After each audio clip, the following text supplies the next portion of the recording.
ગતિશીલ અને વિકસિત ગુજરાતની વાતો કરતી સરકારના દાવા જૂઠ્ઠા સાબિત થયા।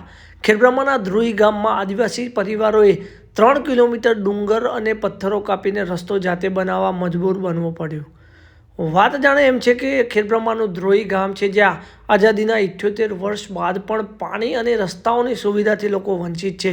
અહીંયા એક NGO આ ગામના સંપર્કમાં આવ્યો અને તેમણે આ ગામના લોકોને બોરવેલ બનાવી આપવા માટેનો વાયદો કર્યો અને નક્કી પણ થયું। પણ પ્રશ્ન એ ઊભો થયો કે આ ગામમાં વાહન જવા માટે આજ સુધી રસ્તો બન્યો ન હતો, તેથી પાણીનો બોરવેલ બનાવવા માટેના વાહનો અહીંયા જઈ શકે તેમ ન હતા, જેથી પાણી માટે જે વર્ષોથી રજળપાટ કરી રહ્યા છે તે ગામ લોકોએ આખરે જાતે જ રસ્તો બનાવવાનું નક્કી કર્યું અને નાના બાળકો, યુવાનો, મહિલાઓ અને વડીલો સહિતના લોકો ત્રિકમ, કોવાડી, પાવડો સહિતના સાધનો લઈને રસ્તો બનાવવામાં જોતરાઈ ગયા।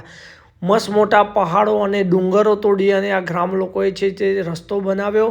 3 કિલોમીટર લાંબો રસ્તો બનાવવામાં આ લોકોને ભારે હાલાકીનો સામનો કરવો પડ્યો, પણ પાણીની તરસે આ લોકોને આખરે આ કામ કરવા મજબૂર કરી દીધા હતા। જોકે સરકાર વિકાસની મસમોટી વાતો કરી રહી છે તે દાવા પોકળ સાબિત થયા છે।